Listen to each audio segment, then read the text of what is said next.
Hello and welcome to Let's Talk About It. This is Taylor, your host, and I am fangirling a little bit. I'm not going to lie. Over today's guest, we will be talking with Sex with Emily. If you don't know her, welcome to the sex space. Emily has been in this space for over 15 years and has definitely been someone that I've looked up to just in terms of learning more about sexuality. She does so many things. So if you haven't heard of her yet, where have you been?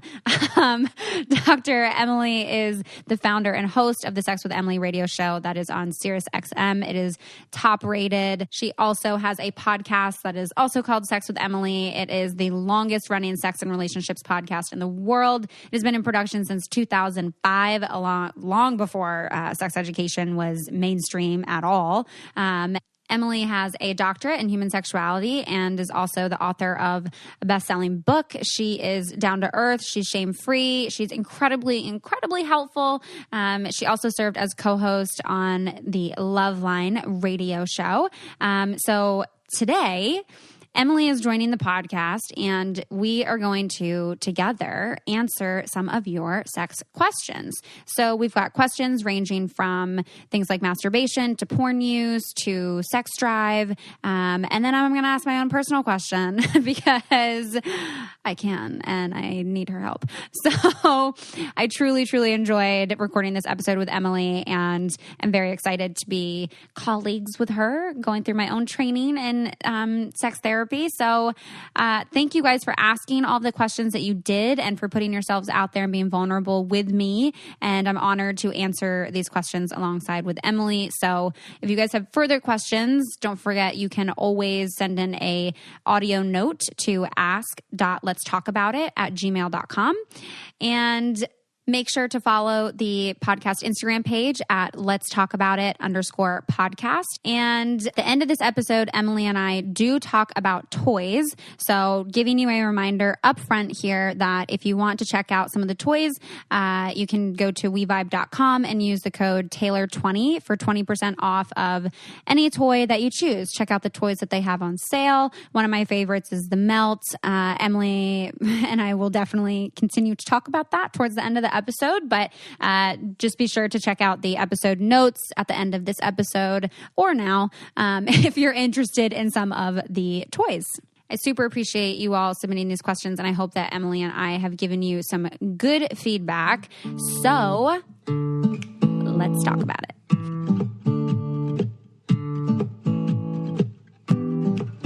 All right, so welcome, Emily, to the show. Thank you so much for taking the time to chat with me today. Thank you for having me. Yeah. Excited. I'm very excited.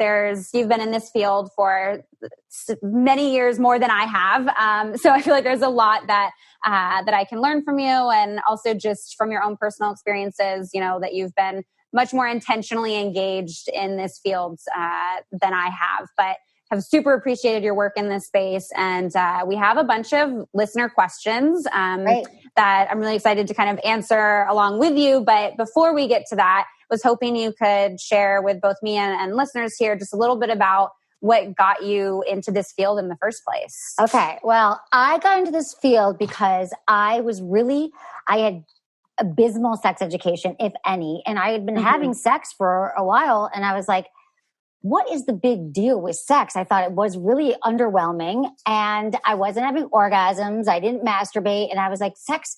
I mean, I used to have this boyfriend, and I did, that would come visit me in college. And I loved him, but he would come visit me and he'd be like pounding away. I'm like, is this what sex is all about? And I would ask my friends, and they're like, oh, haven't you ever masturbated or had an orgasm? I said, I didn't even know what they were. And I thought, okay, I'm going to go on this journey. And then I started asking all of my friends about their sex lives and their relationships. And that's when I started the podcast 15 years ago. Because I was like, I do not want to, I was like faking orgasms. I was pretending I liked sex. I didn't have the information. So I got into it because I thought, what if I could learn to understand sex and enjoy it? Because everything we hear about sex before we have sex is like, it's the end all be all. It's going to be amazing. And it wasn't. And then I thought, well, if I could learn and then I could become an expert and help others, that seemed like a worthwhile path since sex was this coveted thing. So that was my journey, was because I wanted to help others and myself. Yeah. Yeah. And I mean, you're definitely not alone in feeling like, there was little to no education around sex and it being kind of this big question mark, yet also this end all be all for everyone. I think that's definitely the way a lot of people feel. Hence, a lot of these questions that we're going to get to in a minute here. And, when you started the podcast, did you ever have like specific goals of being where you're at now with, hosting the show on Sirius and all of that? Like, did you envision all of this for yourself, or are you just kind of like, I'm here now? Honestly, it's funny because my path was always like, I had undergrad in psychology, and my path was always, I knew that I was going to work. So I was raised, my mom was like, never rely on a man to take care of you and you be independent. So in my brain, I was like, okay, well, if I'm always going to be working, I better find something I love. So honestly, my path wasn't so much about like, how do I find a man and how do I get kids and do all that? It was like, what's going to be my life purpose? And I actually started working in politics because I was working for, there was only 2 women in the Senate at the time when I graduated. So I was like, I want to work for women. And then that sort of pivoted from, I made a film about politics. And then I thought, I love interview. It was a documentary. And so it pivoted to this. But the first day I did the show, I thought, it was like I sat, and it was almost akin to what it must feel like when people say they found the one and like their heart was beating. I did 5 hours of interviews, and I thought, I have found my path. This is my purpose. This is going to change lives. I don't know any of this stuff. At first I felt, oh, I'm not alone. Actually, nobody knows any of this stuff. We were not taught. No one's having great sex. It's very confounding. And I also thought at the time there was only Dr. Ruth. So I was like, okay, and everyone's like, Dr. Ruth. I was like, oh, okay. So I'll be like next Dr. Ruth. But I really just kept following my passion and what I loved. And I have to say that, that to me is, for me, that was my path. And the second I didn't love it and it wasn't pulling me, I would pivot, but I've never pivoted off this path. So now the fact that I get to do so many things is incredible, but I'm not one of these, like, I'm going to do television and radio and books, but now that's just kind of what happened by a pursuit of being, being authentic and being real. Yeah. And that's one thing I'll say I've noticed from, not that I definitely notice it within like the mental health space as well, but even more significantly in the sexual health space, that like the people that work around sexual health are so passionate about it. Like, they are really in it and they really love it. And I'm like, whenever I talk to people, they're like, yeah, like you just really lit up talking about sex. Like you became so much more engaged in this conversation. I'm like, I know, like that's why I'm pursuing it more, because it definitely is something I've always been very passionate about, and it shows through in this community. Yeah, no, Taylor, that's so funny, because I'm telling you, and maybe this will make you feel good about that. 15 years in, people are like, you still light up. I can tell, like people I just meet on the street, like you're still passionate about it. I'm like, because in some ways it hasn't changed that much. Like people, there's still a lot of the same questions and people don't know it. So yeah, I love that. I mean, it's true. It's like, that's how you know. That's when it's your thing. When your light is like, you're leaning it away instead of leaning back from things. That's how you know you found it. So definitely. All right. I want to take a short break here because I have received many questions about the kinds of CBD that I use, why I use it, and I've been trying this out for several weeks now. And so I'm excited to finally share it with all of you lovely listeners. I've been using this new CBD that I found, and it is actually dissolvable. You all know I don't swallow pills. I find that a little bit difficult.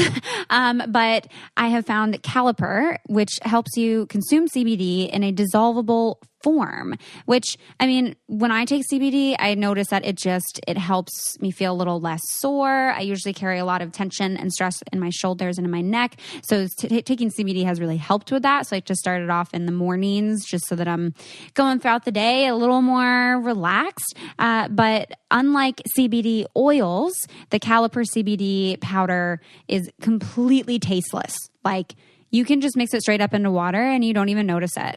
So usually I put it into my tea. Sometimes I'll mix it in with my cereal. There's no weird taste or oily residue or anything like that. And each packet has precisely 20 milligrams in each packet of Caliper CBD. So you never have to question how much CBD you're taking, and it's consistent. It comes in this super easy pack. So if you are going anywhere, which not sure where you're going these days, but if you're going anywhere, it's super easy to travel with as well. And fun fact, actually, it's clinically proven Okay, clinically proven that you absorb 450% more CBD with Caliper CBD powder compared to tinctures, which is wild. Like, that's so much CBD that you think you're taking that you're not actually taking. So, I mean, I've always been a proponent here for, non-pill products, just because of that, not liking to swallow things. But this just makes it feel like this is science now. So it's better to take things that are dissolvable in powder. And Caliper CBD also just gives you these CBD benefits in just 15 minutes, which is about twice as fast as CBD oil. And who knows how much faster than gummies, which is what I used to take. But this is so much easier.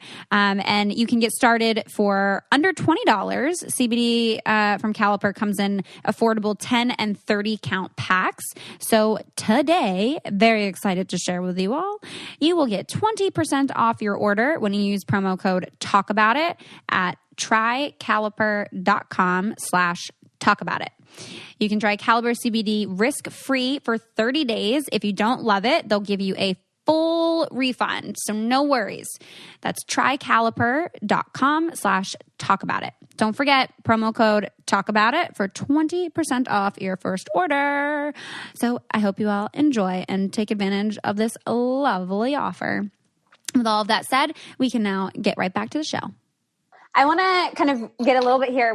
There were a lot of very good questions, and these are questions, again, as you said, that like people are still asking the same questions now as they probably were 15 years ago. And, I get these questions on a daily basis, and I'm very, very thankful to have your perspective and answering some of these as well. The first one is something I do get regularly because I'm currently practicing and then also have this public public life work, I guess. And we chatted briefly before this, but you're not currently seeing clients, but before, kind of when you first started off in this, you were. Yes.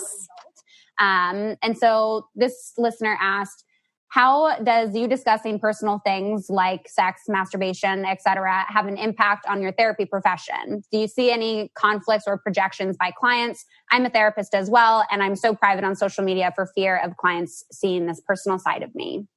Yeah. I think when you are seeing clients that it is important to keep it private, because I think there is a certain, boundary that you have to set, because that's, people are going to go in and see what's happening. But I got to tell you something. I post personal things, and it's very different because I'm not seeing clients now. It's very different with the patient-client relationship, with the patient-therapist relationship. So I feel like, if you love your clients and what you do, you just don't talk about your sex life on your social media. Like, I've got a national show and podcast I've been doing 15 years. It's always been a little bit of both. Well, I'd say the last 12 years. So, but I think that we can kind of choose what we share with the outside world. And maybe she has to have a separate account that she keeps private, but choose your side, choose your lane.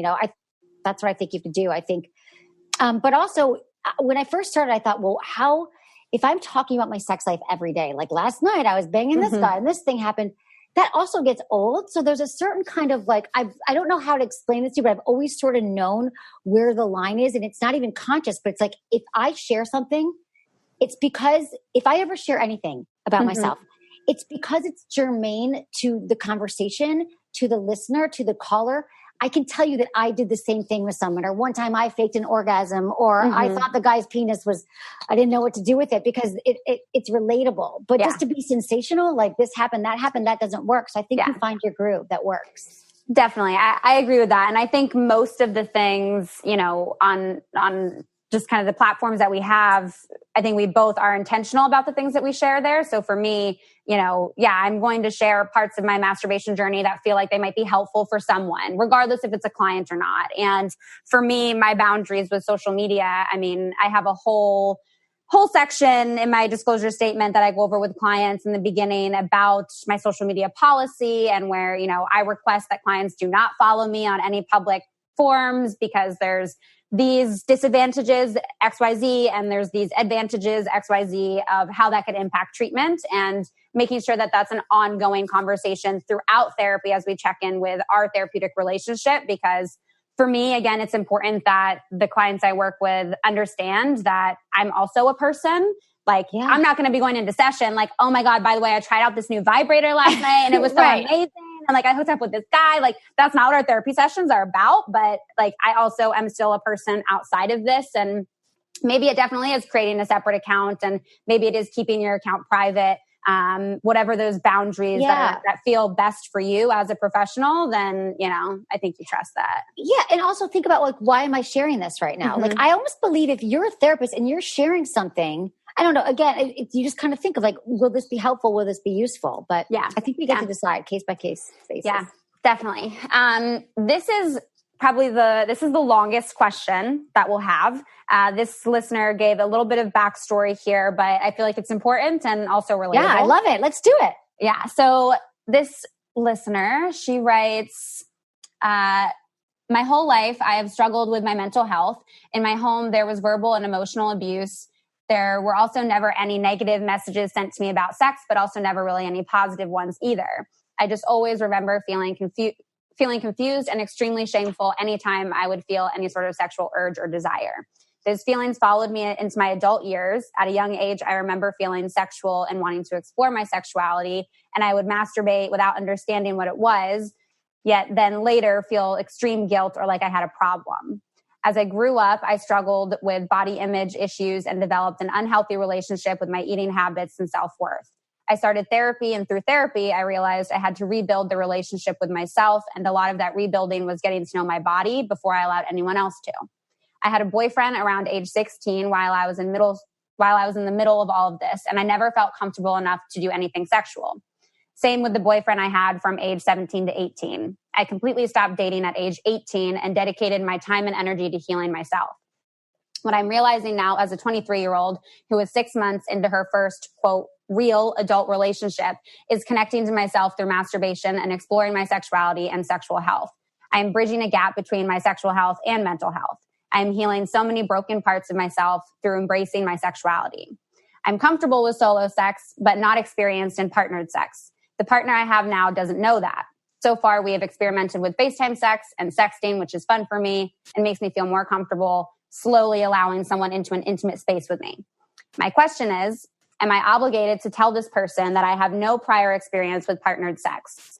I'm not sure why I'm uncomfortable with the idea of that. I don't like labels. I don't like the term virgin. I don't identify with any of that.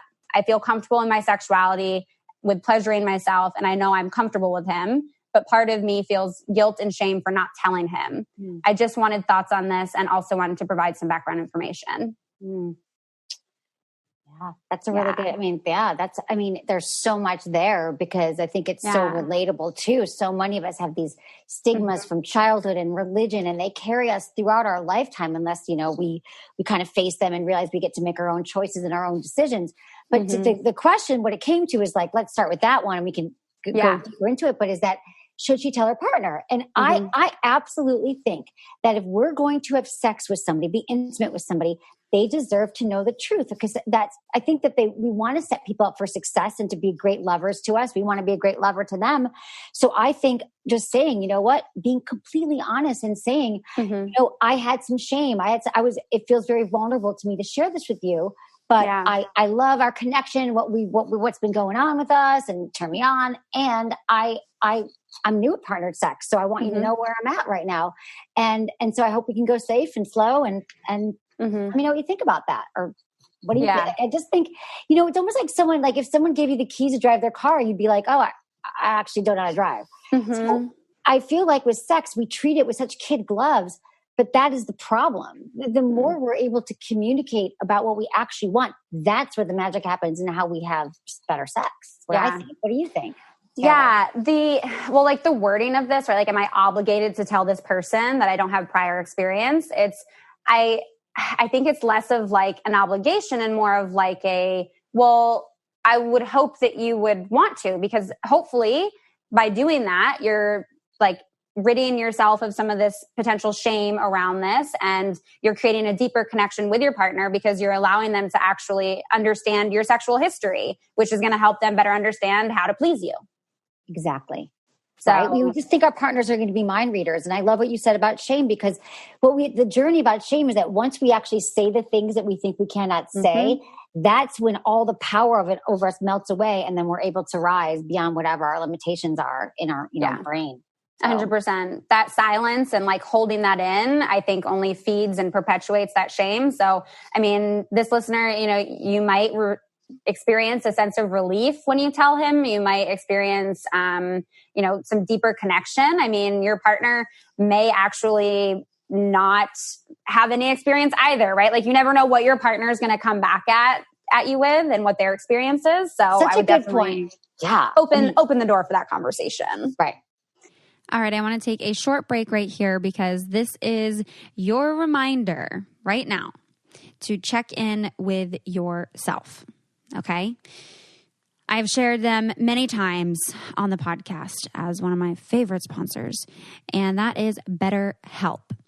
If you check in with yourself right now and you're realizing that you're actually feeling really anxious, if something in this episode right now is causing you to reflect on something that you're realizing that maybe you could use a little bit more support on in your life, then I highly, highly recommend getting started with BetterHelp.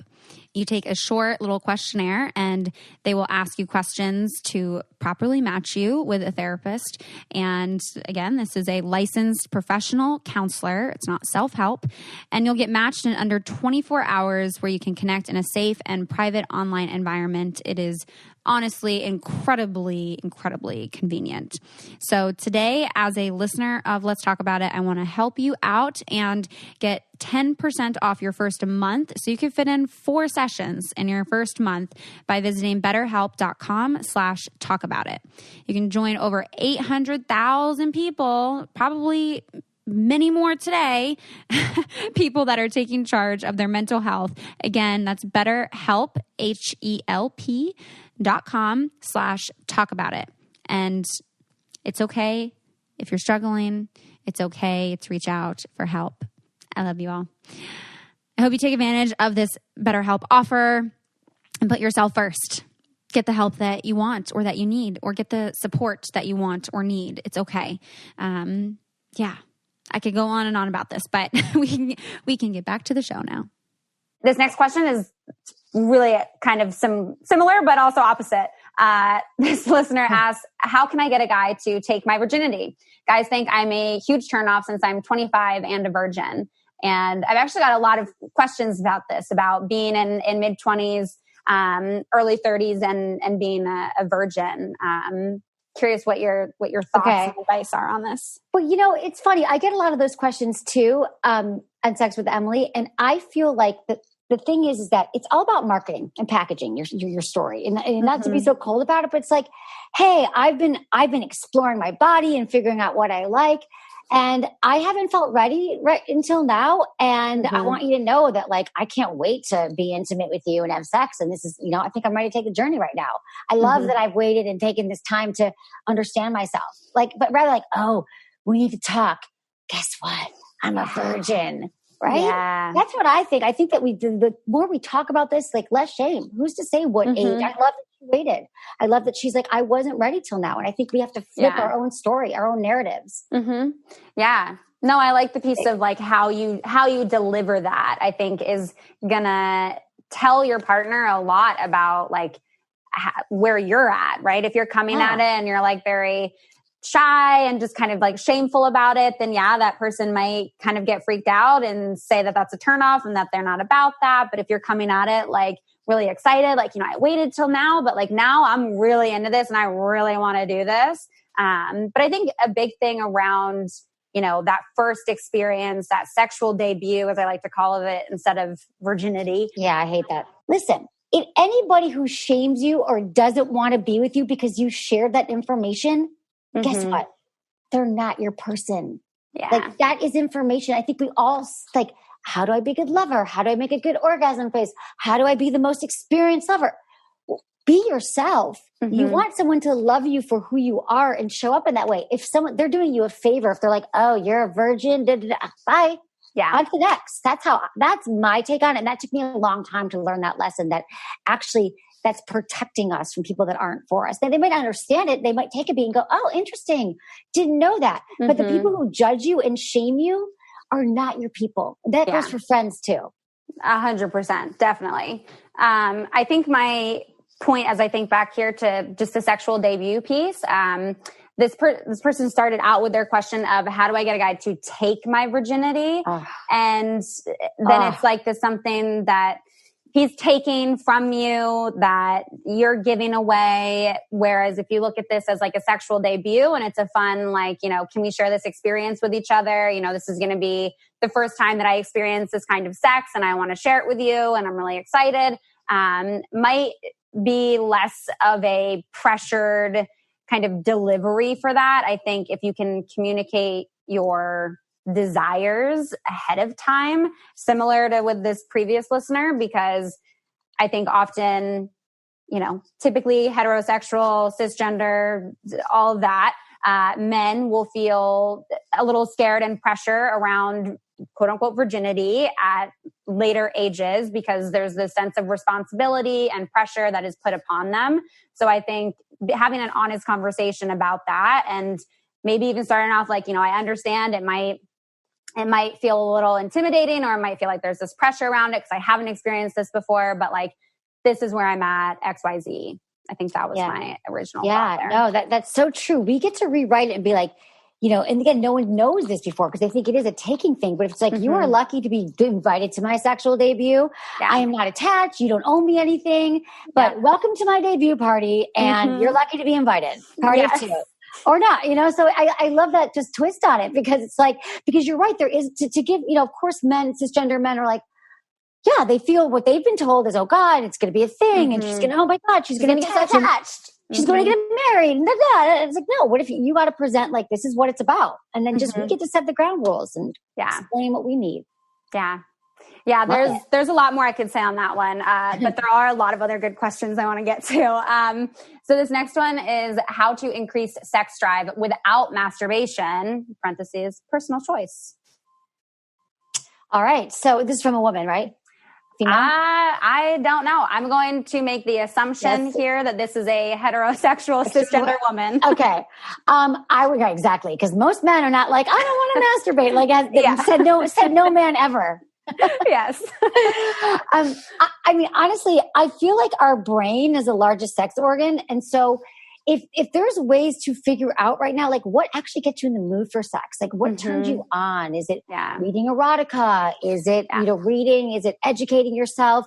You know, a lot of times it's education and experience. So finding things that turn you on when you're out, like tune into your senses. Like maybe you're like, oh, these oranges look really ripe. They turn me on. Or this eggplant, like everything can be sensual and seen as sort of sexual in our environment. So just finding things that really get you going. And I mean, to me, it's about that being and making friends with your body and your sexual self.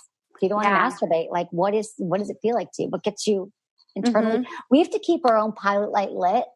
Like, so what does that look like? And when we know that, then we are with a partner, we can explain that. And that's like a lifelong process. So start today. Yeah. The increasing sex drive piece, usually I do say like, well, masturbate, but maybe if it's not even like genital masturbation, maybe it is still just touching your body in other areas. And my guess here is that you're wanting to increase sex drive, like with partnered sex, but not wanting to experience any form of solo sex. And I love that you brought up erotica because that's what I was thinking too. I was like, yeah, you know, maybe it's reading something that's really sexy to you. Maybe it's watching something that really turns you on. Maybe it's dirty talking with your partner. You know, maybe it's practicing sexting. Maybe again, it's that educational piece that you were talking about to just even give you more of the tools and language to be able to practice those things. I think for the most part, I'm curious what you would say to this.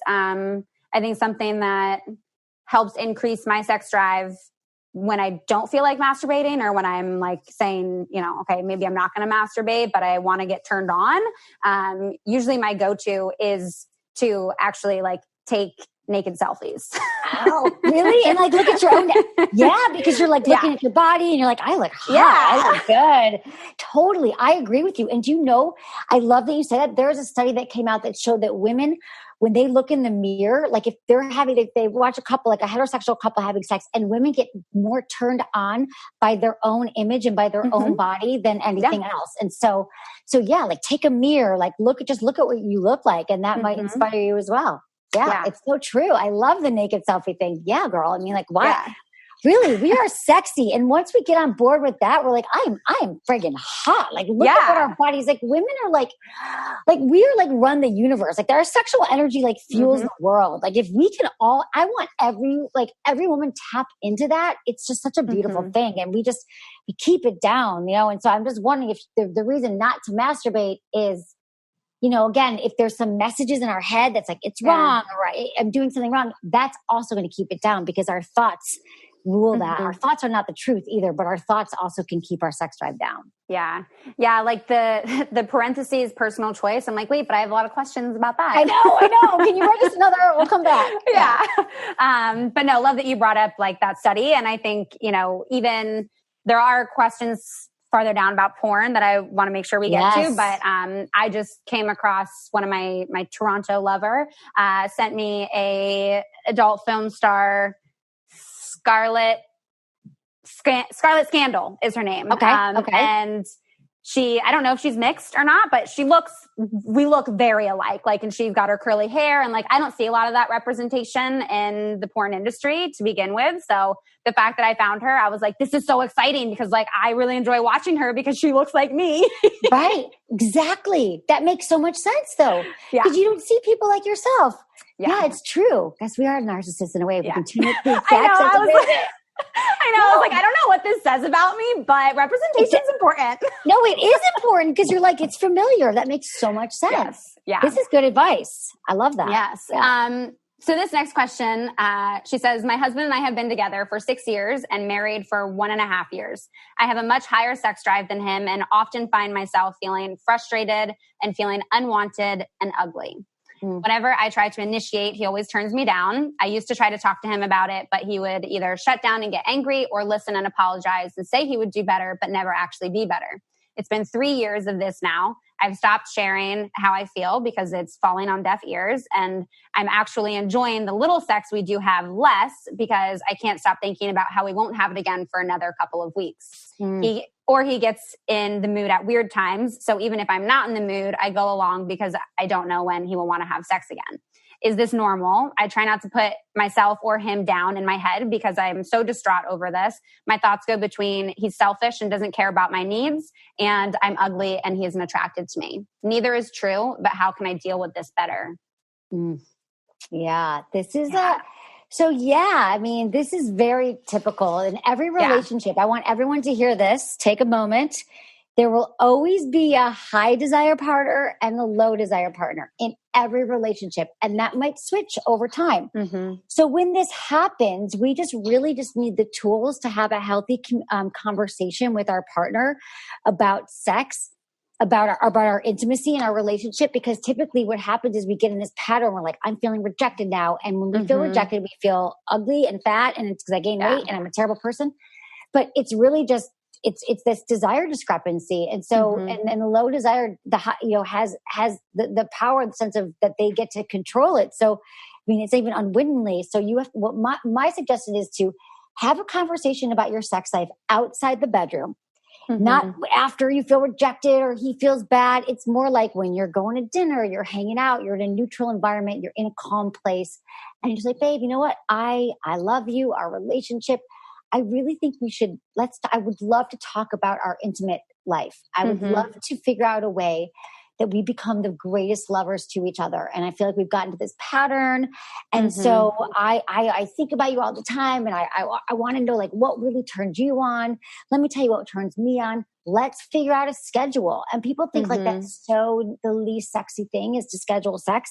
But I'm telling you, scheduling sex prevents so much of this feeling like you're less than, because then you're dealing with rejection all the time. But when you're like, okay, Tuesdays and Friday nights, that's when it's happening. And then you can be like, okay, then you're thinking about it. You're planning, you got the dinner, you can get dressed up or whatever makes you feel hot. So you can untwist this, because right now there's just resentments have built up and they're not in a great place. And therapy might help too, because when couples have been together this long and the same kind of dynamic, it can be hard to undo it on your own and to find the language. But I say keep it positive, keep it light, keep it curious, and figure out a way to work together, because you're partners in your sex life. Definitely.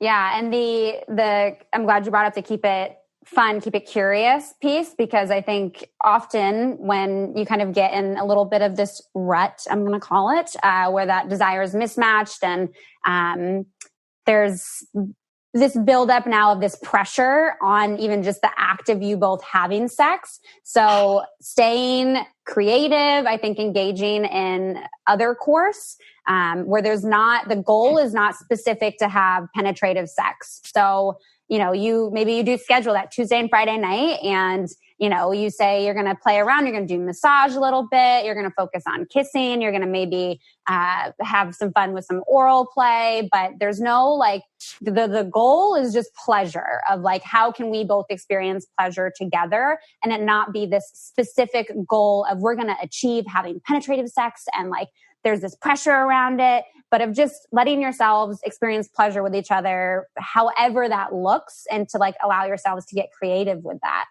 Yeah, it's true. Yeah. We don't even know what else is on the table.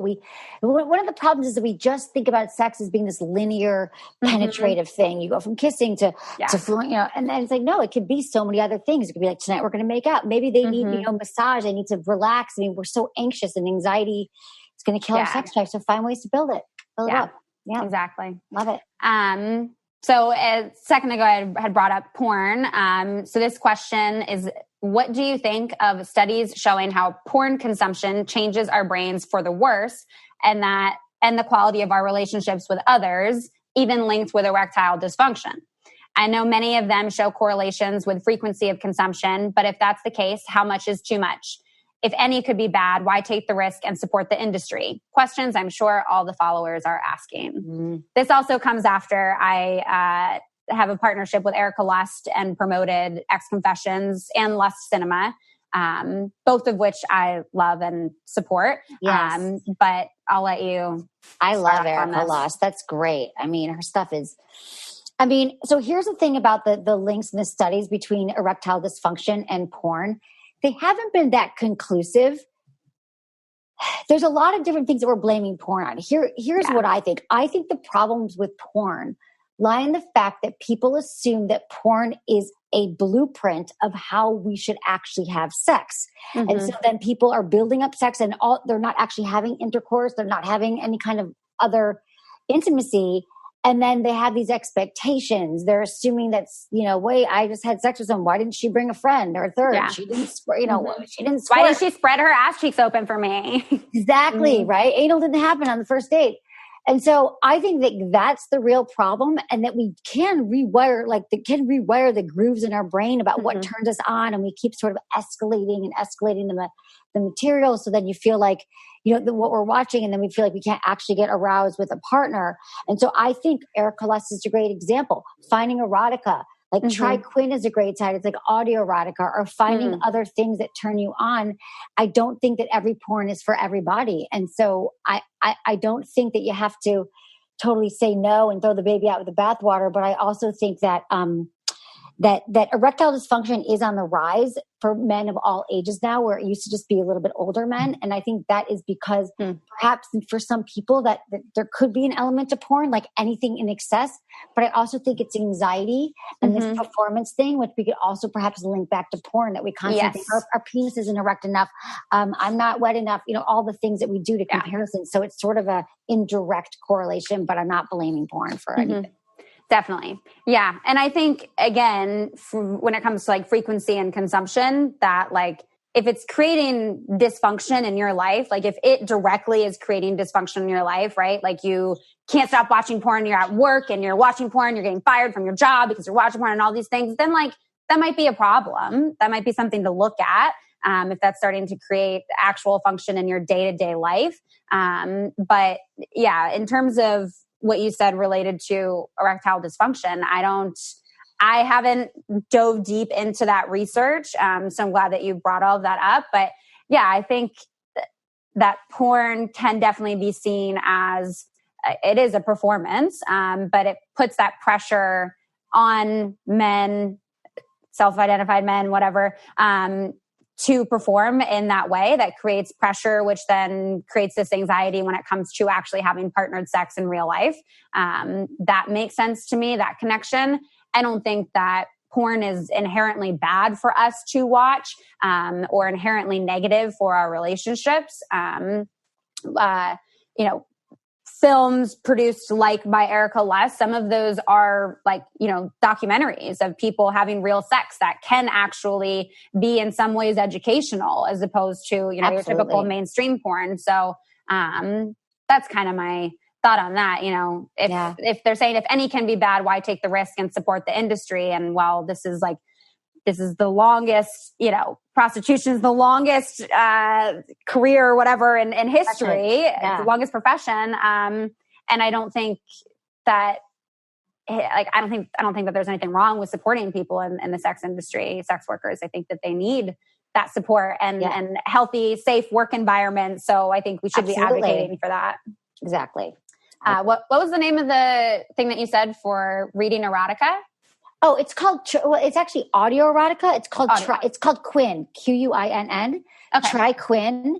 And there's also Dipsy. And they're erotica platforms where you're actually listening to audio. And I believe that obviously it's audio, you're listening to erotica. And I think that that's a super turn on. I mean, if you think about it, like, why do we love dirty talk? Why do we, sometimes we don't need the visual, and just like listening to it can be a huge turn on.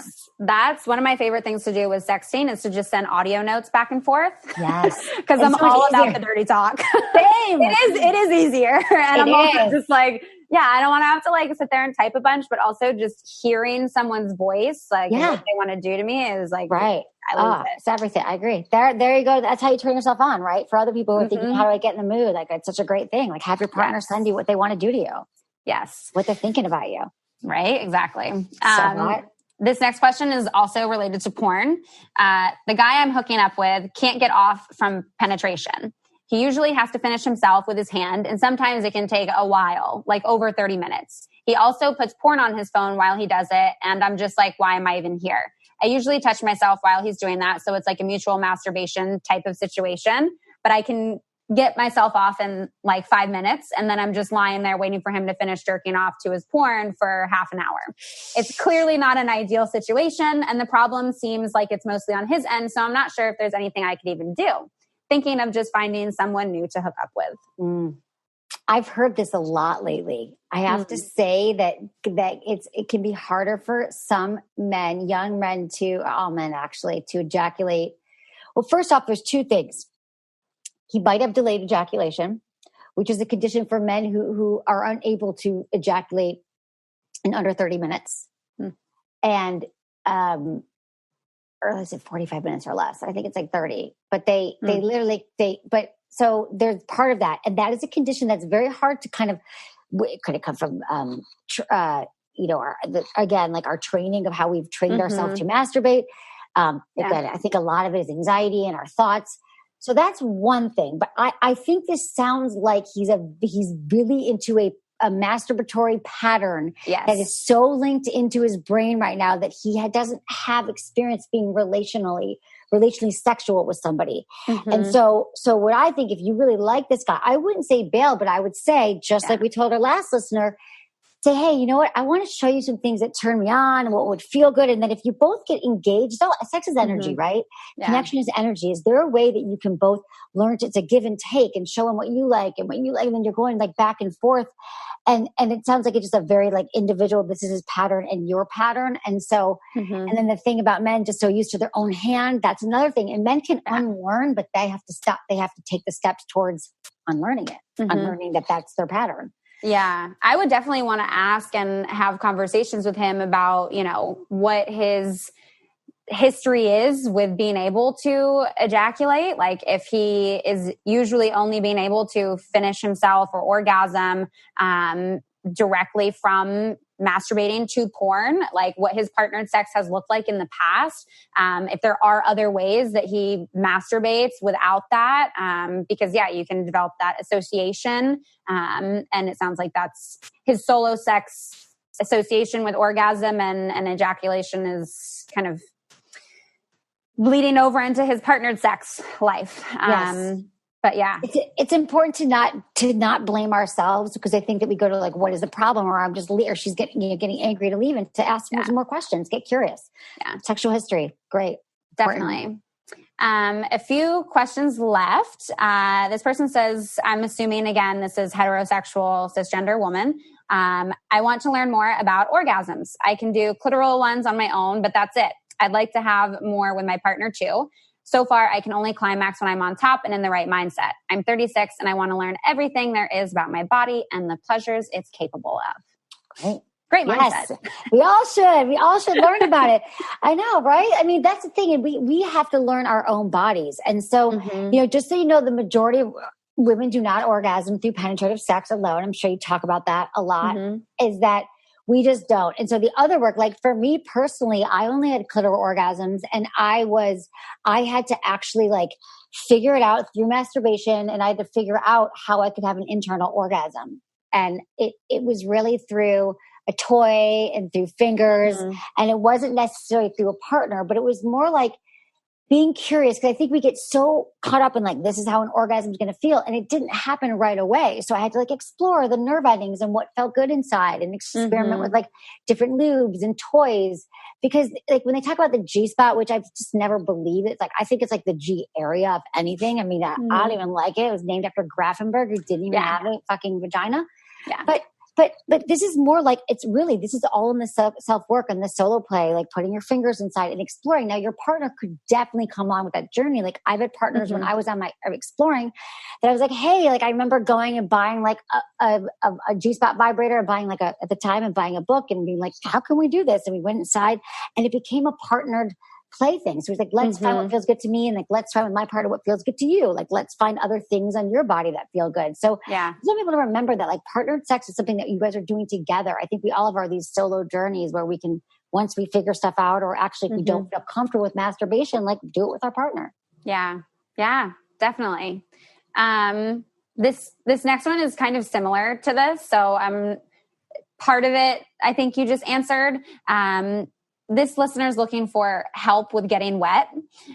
She says that the struggle is real, and that her doctor says that it's just because I'm thin, but I don't know.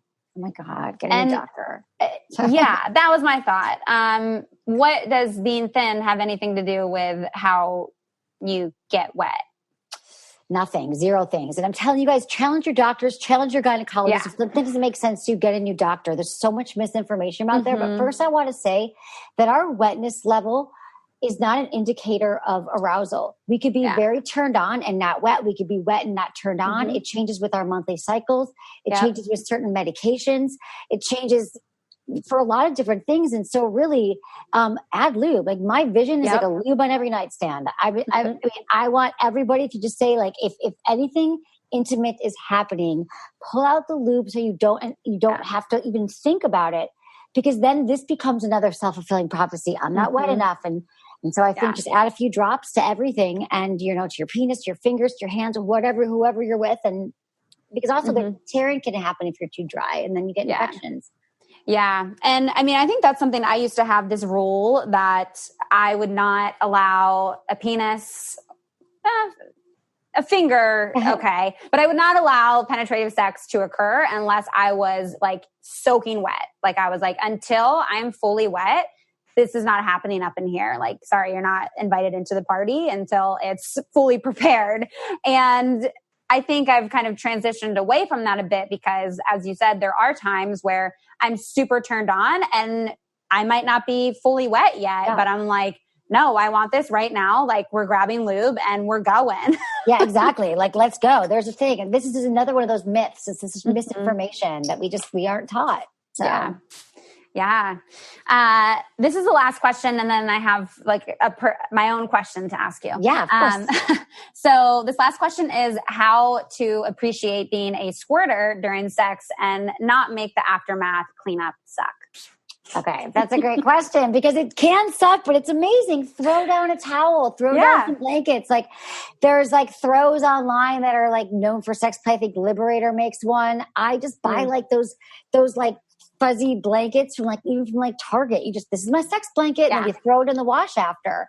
But don't apologize for it. Just say, "Oh, I'm a squirter." Throw it down. Like I think this whole like, is it weird? Is it wrong? I mean, she didn't ask that, but that could be the next question. That's what you do. Like no one, washing the sheets is a pain in the ass. Just have your sex blankets and throw them in with your towels or your blankets. Fine. Yeah, I mean, you can like get creative. You can like go in the bathroom. You can like. Literally 2 nights ago, I was masturbating and felt like, I might, like something might be happening soon. So I got off of my bed and like was on my carpet. And then I'm like, I should have put a blanket down or something on my carpet. But the first time it ever happened, it happened on my carpet and I like vacuumed it up and I was like, I don't know what I'm doing. And I was like, I'm sorry to my upstairs neighbor. Like, I'm sorry. There's no one in the apartment below me, so I didn't care about that. But yeah, like just laying things down. And I think, I'm not a typical squirter, but it's possible and I do, but I think that there is a lot of shame, unfortunately, that comes with that of like, oh, you're a squirter. But to me, it's like, no, that's fantastic. If we're getting to that point, like, absolutely. There's my one Toronto lover where literally anytime he fingers me in this like specific way, I squirt everywhere. I literally covered his entire chest. And it looked like he like came out of a pool. I was like, this has never happened before. But we made it into like this sexy, like we're just going to get dirty with each other kind of a thing. And that aftermath was like, all right, we're going to hop in the shower now. Yeah, exactly. There's always the shower. Right. Throw down towels. No shame in the squirting game. Yeah, exactly. Yeah. So that does it for some of our listener questions here. Fun. I was curious for you, this is my own personal question and problem that I'm figuring out. I don't know if it's because of the rods in my back. So I have 2 metal rods in my back from my neck down to my butt. So like I am not flexible. Like it's just straight action here with my back. But when it comes to like actually being able to experience penetrative sex solo, it's so hard for me to like actually get up in there. So I end up just sticking to like clit play and like nipple play. Like it's a lot of work for me to even be able to like reach and do all of it. And I'm like, I don't know if this is a common thing that people struggle with, that women struggle with, like actually getting leverage and being able to penetrate themselves vaginally. But I'm like, yes, this is a struggle for me. No, I get it. So there are some toys that are made that are people who are differently abled. I'm trying to think of what the some of them are. Which toys do you have? Do you know? So I've been using the melts from WeVibe, which I love. Amazing. I use Nova, the one that like goes in, the Nova by WeVibe also. It like goes in, but then also has like the clip part. So yeah, those 2 have been like my go-to for actually being able to. Do those work for you? Because and then also you can use it with the app, the Nova, and the Melt. So then you don't have to fuss with the buttons. Yes, exactly. And then also there's another womanizer model that has a longer handle. And then there's the womanizer. Let me look these up. And also, have you tried using like a Liberator wedge underneath you so you can lift up you can have leverage where you're like elevated so your butt's up, like a wedge cushion, so you're lifted. You know, like not just pillows, but like literally it's a wedge. Would that hurt? I'm like showing you. I don't know. What I've done is I have, like while it's inserted, I've moved positions to be kind of like up on my knees and like with my feet. And I'll kind of try to like stick it in between hold it with my feet and then like bounce kind of. And I gotta get creative. No, listen, Liberator also has a a cushion, like, and it had like you could stick your toy in it and it holds your toy, so you can kind of like ride the toy. Huh. Yeah. Yes. Okay. That sounds like something that I would benefit from. But yeah, I feel like this is like the one area where having scoliosis actually feels like a little bit of a disability. Because yeah, no, I understand that, sweetie. I want to help you here. Okay, wait, there it is. Yeah, because like I do experience orgasm just from clit play using melts. Like with melts, is like best name ever because I've like melted. Like the first time I used it, I had an orgasm. I was like, what? Like, I had an orgasm that I didn't know was possible. I was like, did I just like have another clitoris? Like it pulled out my internal. I came into my team. I was like, you guys, I had a crazy orgasm. This is like our office. Yeah, I'm like, it pulled something. Fucking nerve endings. It was amazing. Do you know what I'm saying? Yes. Yeah. No, it's so interesting. The different, again, like, you know, when I've shared even with friends, my first vibrator I got like a year and a half ago. So this is like a new experience for me. But, you know, there were all these concerns of like, oh, well, you're going to destimulate or why can't I think of desensitize? Desensitize, yes. Yeah. They're like, you're going to desensitize your clit and, you know, it's partnered sex isn't going to feel the same anymore. And I was like, I don't think so. And, you know, there's certainly you can build like an association to these things like we talked about. But I mean, the orgasm that I experienced using a vibrator is like nothing I've ever experienced with partnered sex. And there's orgasms I've experienced with partnered sex that I will not be able to experience with vibrators. So exactly. It's we don't have to choose. It's just like eating, right? Like I had a meal here, I had a meal here. It's all part of nutrition. So, this is what I'm also thinking for you because I want you to, I feel like, are you familiar with Liberator at all? Like the Liberator. Okay. So, let's see. They have this. So I feel like for you, it's going to be working around with, Liberator, working around like different cushions and different like sex furniture is what it is. Yeah. So, like sex furniture. Yeah. I think, Dr. Stephen DeWitt, he's in Toronto, and I went to school with him. No way. Yeah, yes. It's so funny. I believe I did. That's hilarious. Yeah. I think I did. Yeah, in 2009. Yeah. Do you know? Are you probably dating him? Oh no. I did say Toronto. Yeah, no, he's not my Toronto lover that I was talking about. Awesome. But yeah, no. He and I became friends just through having him on the podcast, and one of the things that he was suggesting was I'm blanking on what it was called, but I know he sent me a picture of it, and it's almost like a Sybian. Yes, I think Sybian. I was the Sybian.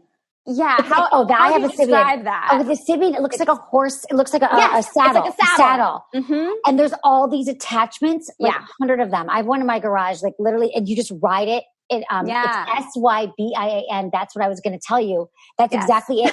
I feel like, well, the most times that I actually like squirt or like physically like come, because I hadn't even, I mean, it was rare. I had maybe had 2 or 3 times in my life that I had actually like came where it's like, oh, there's like fluid. It's not just like I'm really wet. Right. And that was with Toronto Lover. And he would finger me and I just like come everywhere. Yeah. I mean, it's to where I'm like, I want to be able to recreate this in some form, but I can't finger myself like that.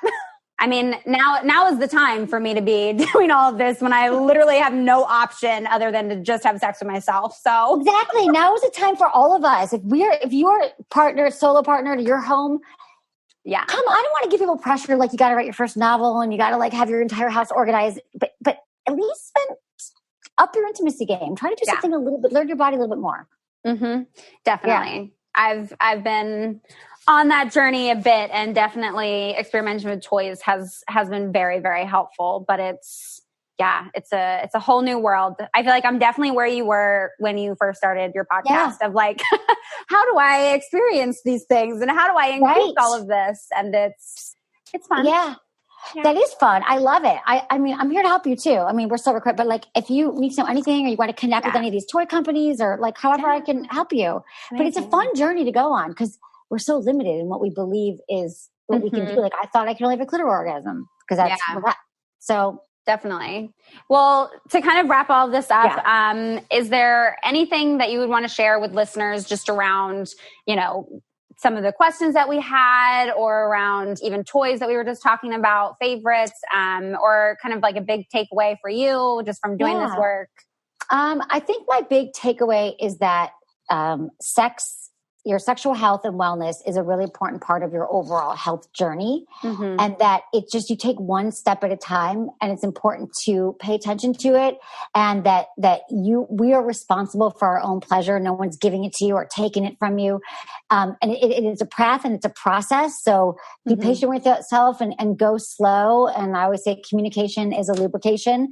And the more that you talk about sex with your partners, the more you're comfortable with yourself, the better like enhanced intimacy you're going to have. And I just love toys. Keep playing with them. I love Revives. I love Womanizers, all those things. Yeah, amazing. And we've already talked about your show and everything, but could you just share again with people all the best places to find you? Sure. It's Sex with Emily is my podcast. We release it 3 times a week. Sexwithemily.com, Sex with Emily on Instagram, Twitter, Facebook. And everyone can send your questions. We answer them on the show to feedback@sexwithemily.com. If you have Sirius XM radio, I'm on Monday through Friday, 5 to 7 p.m. Pacific, and people can call in with their sex and relationship questions. All right, that does it for today's episode. Thank you so much for making it all the way through and keeping your ears, your hearts, and your minds open. It would mean so much to me if you could take a second or two after listening to this episode to leave a review on iTunes and let me know what you're enjoying about the show. I love reading, what your favorite episodes are, where you guys listen, and definitely feel free to share this with a friend. I mean, part of how we break down the stigmas around these topics is by talking about them, right? And sharing them with more people. So definitely share the podcast. And again, really wanting to include all of you in this podcast. So if you have questions or you want to share a thought or an experience, please send in a voice memo to ask.letstalkaboutit@gmail.com. And I'm really excited to keep having these conversations and breaking down these stigmas. So thank you all so much. I hope you have a wonderful rest of your week, and I'll talk to you next time.